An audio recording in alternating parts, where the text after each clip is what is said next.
LSU is making some staff moves here. Now, you already know about one of them, and Slade Nagel being the OC at Houston. There are some other ones that I think are coming down the pipe. Some that we don't talk about a lot because not necessarily they're not the big talking pieces until they're hired.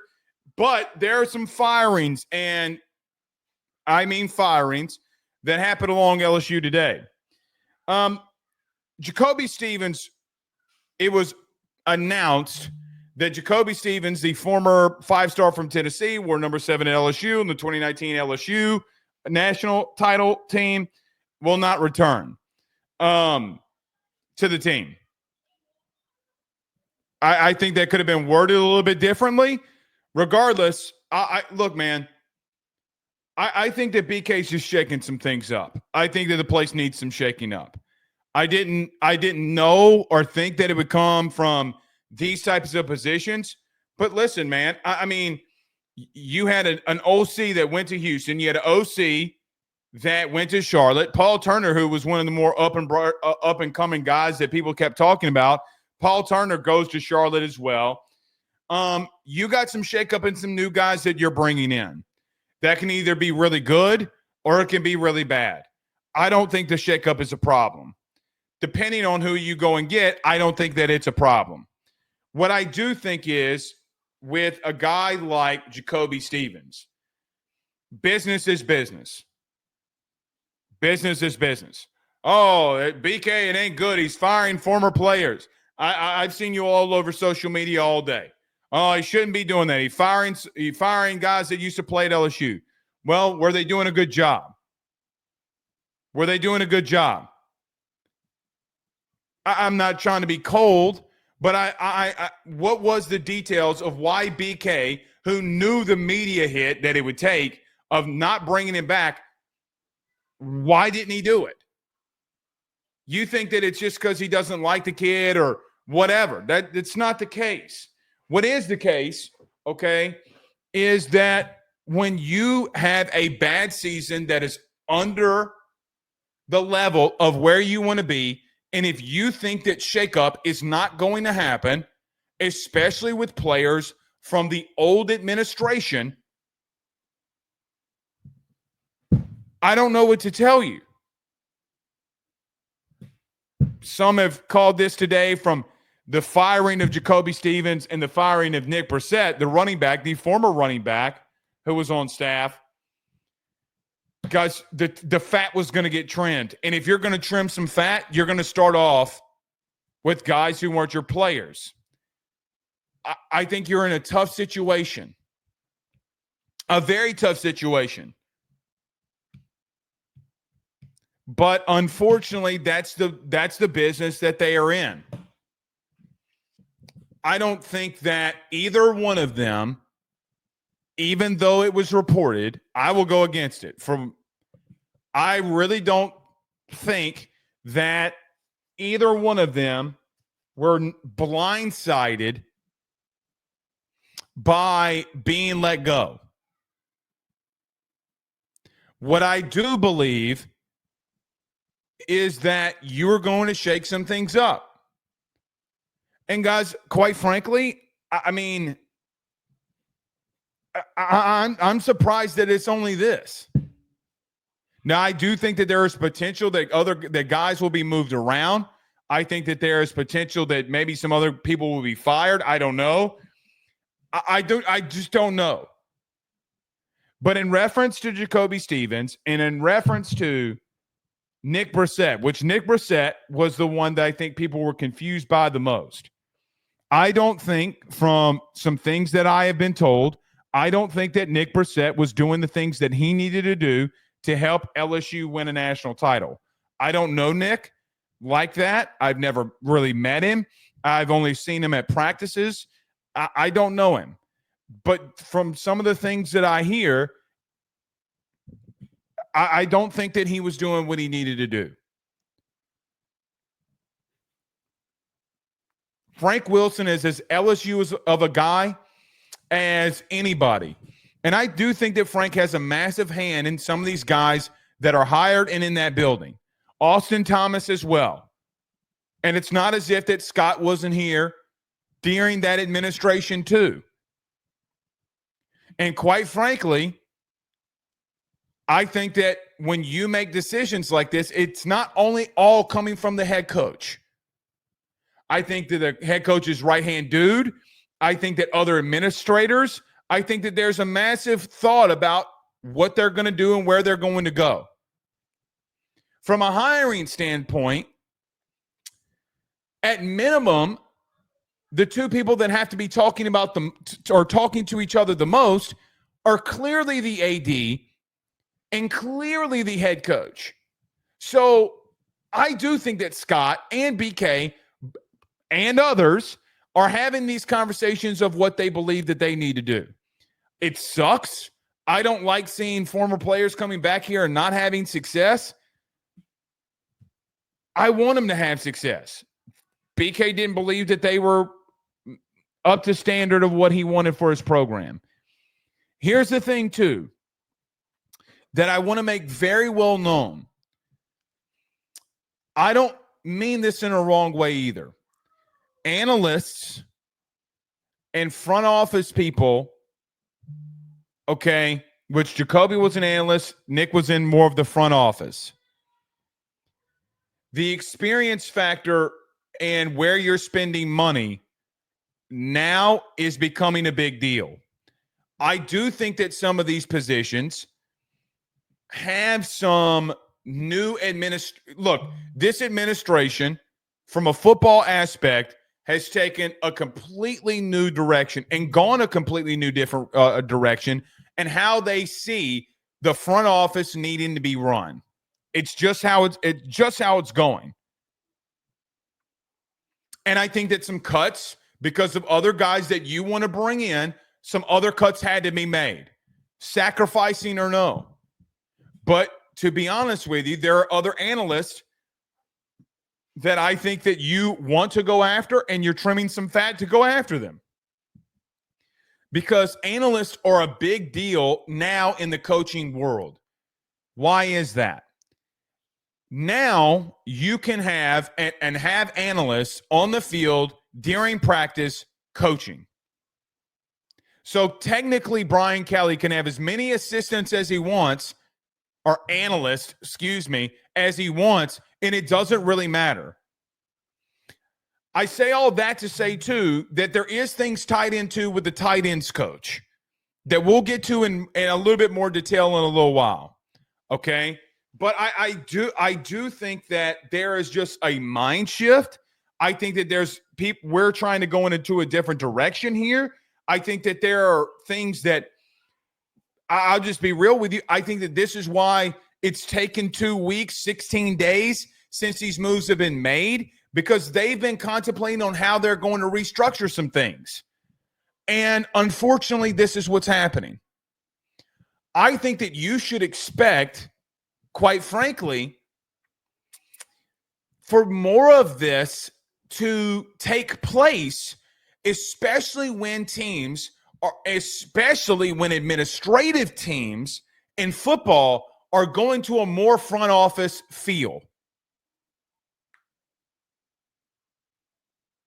It's going to happen.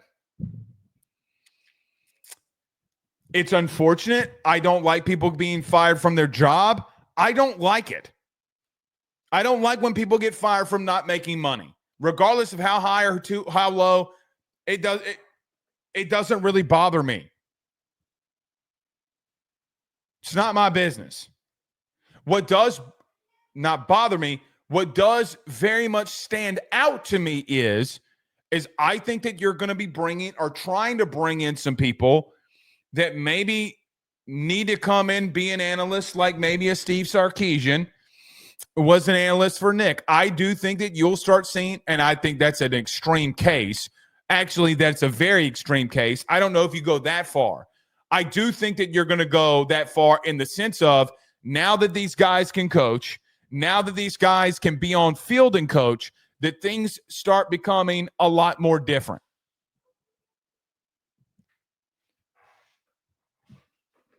I hate it for Jacobee. I hate it for Nick. And I know that there's a sentiment out there for Nick right now in reference to that he was blindsided. I don't know how, and I'll leave it there. I have no idea how. When you listen, when you're in an office like that, especially a state office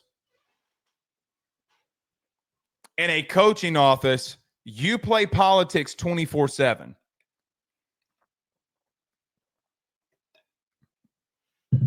When you just think that you're always safe because of who you are, people will backdoor you. It's just the nature of the beast and how life is run in office politics. Don't act like you don't have them, because we all know that we do. So I do believe that is where you're trying to go. If we're being real, the reason I'm not, I number one, wasn't going to freak out anyway, but the number one, if I'm you and if you had some kind of like ill feeling towards this being a bad thing, I'm not here to stop you from feeling that way. What I am here to do is tell you, I think it's a smart way to move. If that's what you're going to do, and I do think that you're going to do, I think it's a smart move. Some of these lower coordinators, let me tell you what I would do. This is what I think they're trying to do. I've heard some things of them trying to bring some people in. They got to bring some people in. But if I were in Brian Kelly's shoes, which I'm not, and you tell me that I have X number of dollars to spend, we're going to trim some fat to go get some other guys that actually can help us with play calling and can actually help us do other things and break down film, and we break down things, I'm going to do it. I don't need a director of high school relations. The only thing that sucks about that, about the high school relations part, is that was Charles Baglio's role, and they're doing away with the position. And I think that you just don't need that role. You can go use that same money and even spend a little bit more to go get somebody on field and put them on field. By the way, you got to pay TV revenue money. So you're going to have to trim fat everywhere. Trim that fat. I'm trying to do it. Trim that fat. And I hate to characterize it like that, but that's just the truth. All right. Before we get to some comments here, tight ends coach. We're not talking about it a lot. I brought up a couple names. I will tell you.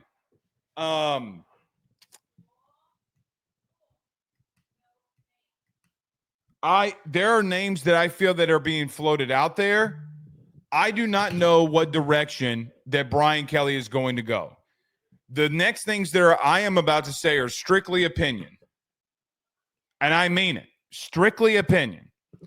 I do think that there are some guys that are out there that are very interesting that I think, number one, either have a connection to current staff, meaning Joe Sloan, or number two, guys that Brian Kelly wants and potentially would want to bring in. I think that you need to bring somebody in at tight ends coach who knows a lot about the running game. There is somebody out there named Alex Atkins, the former OC of Florida State, that is very interesting to me. And I'll come back to that in a moment. You have gone full out with Joe Sloan on what they want to do throwing the football around. I think the other half of your staff and somebody that's actually been a play caller at a high level that can help Joe in run game situations, I think is where you need to go. That is personally what I would do.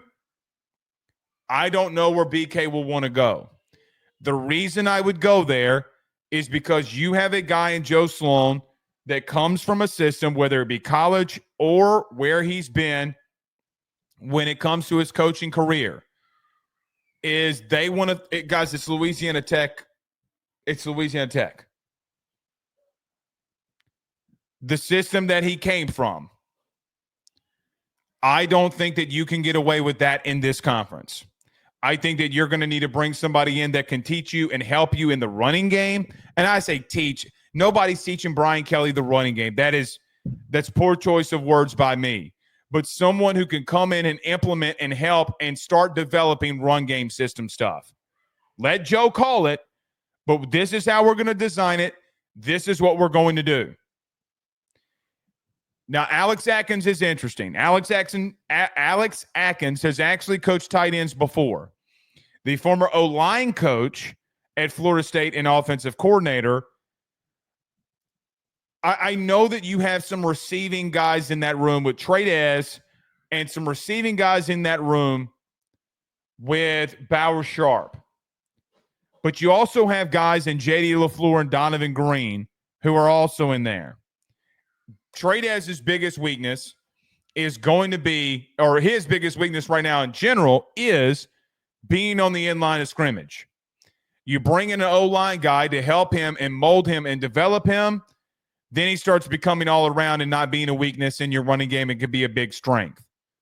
Same with Donovan Green. Other than it's not his biggest weakness.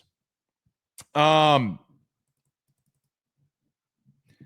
is of my opinion that Bauer Sharp, okay, I think Alex would be interesting because he still ran an offense. He still talked to receivers. He still has a connection of what he wants to do. I'm not saying Bauer Sharp is a receiver, but he's more of a receiving tight end. And you can hire an analyst that can help in the receiving department of that. But you need to bring Alex in. That would be my choice. I don't know if that's where LSU is going to go. I don't. I do not know if that's where they're going to go. Okay? What I do know is it's the move that I would make.